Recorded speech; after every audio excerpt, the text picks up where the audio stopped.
नमस्कार दोस्तों, स्वागत है आज के इस एपिसोड में एक बार फिर से आप सभी लोगों का। और आज हम बात करेंगे सदृश संविदा क्या होती है, जिसको हम क्वाजी कॉन्ट्रैक्ट भी बोलते हैं। दोस्तों, किसी भी संविदा के सर्जन के लिए एक करार की आवश्यकता होती है। प्रस्तावना और प्रस्तावना के प्रतिग्रहण के बाद करार का जन्म होता है और उसमें भी स्वतंत्र सहमति, वैध प्रतिफल और विधिपूर्ण उद्देश्य का होना बहुत जरूरी होता है। पिछले एपिसोड में किसी संविदा के प्रस्ताव से लेकर उस संविदा के पालन तक के बारे में हम लोगों ने चर्चा की थी। आज इस एपिसोड में हम सदृश संविदा के विषय में चर्चा करेंगे। किसी भी संविदा के होने के लिए करार की आवश्यकता होती है, तब संविदा का निर्माण होता है। लेकिन हर समय ऐसा नहीं होता है। कुछ संविदाएं ऐसी भी होती हैं जिनमें कोई प्रस्ताव नहीं होता है, कोई स्वीकृति नहीं होती है और प्रतिफल का निर्धारण भी नहीं होता है, लेकिन संविदा का निर्माण हो जाता है। इसे सदृश संविदा कहते हैं, यानी ऐसी संविदा जिसमें संविदा नजर नहीं आती लेकिन संविदा का अस्तित्व होता है। और इस संविदा विधि का ये दायित्व है कि वो समाज में होने वाले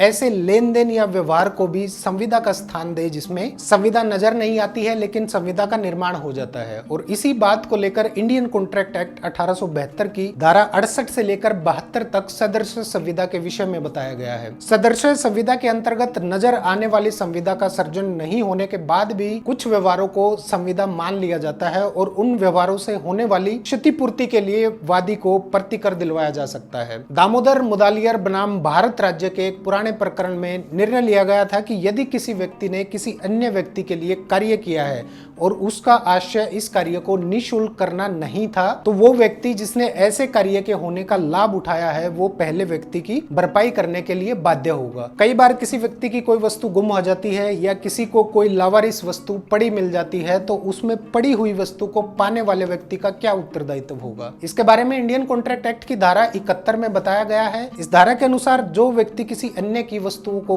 पाता है और जैसे ही वो उन्हें अपनी अभिरक्षा में लेता है, ठीक वैसे ही वो एक उपनिहिती या जमानती की तरह दायित्व के अधीन होगा। उपनिहिती क्या होता है, इसके बारे में हम आने वाले एपिसोड में चर्चा करेंगे। किसी पड़ी वस्तु को पाने वाला एक बार उस वस्तु को अपनी अभिरक्षा या कस्टडी में ले लेता है तो विधि में उसे उपनिहिती माना जाता है और संविदा अधिनियम की धारा 71 के अनुसार उसके वो सब उत्तरदायित्व होते हैं जो उपनिहिती के होते हैं। इसके अलावा कुछ परिस्थितियों में वस्तुओं को बेचा भी जा सकता है, लेकिन ऐसा तभी संभव है जब एक युक्त समय बीत गया हो। इंडियन कॉन्ट्रैक्ट एक्ट की धारा 72 भूल पूर्वक या उत्पीड़न के अधीन दिए गए धन को लौटाने के बारे में व्यवस्था करती है। भूल या उत्पीड़न के कारण अगर किसी वस्तु को परिदत्त या डिलीवर कर दिया गया है तो ऐसी परिस्थिति में धारा 72 के अनुसार उस धन या वस्तु को वापस लौटाना होगा। उदाहरण के लिए, जैसे कोई धन किसी दूसरे व्यक्ति के बैंक के खाते में ट्रांसफर करना था, लेकिन भूल पूर्वक वो धन किसी तीसरे व्यक्ति के खाते में ट्रांसफर हो गया। अब ऐसी परिस्थिति में धन को पुनः वापस लौटाए जाने का दायित्व उस व्यक्ति के पास होगा जिसके खाते में भूल पूर्वक वो धन चला गया है। आज के समय में ऑनलाइन बाजार का युग है और ऑनलाइन वस्तुओं को घर पहुंचाने की सेवा के साथ बेचा जा रहा है। ऐसी परिस्थितियों में कभी कभी वस्तु जिस व्यक्ति के घर डिलीवर करनी होती है वहां डिलीवरी ना होकर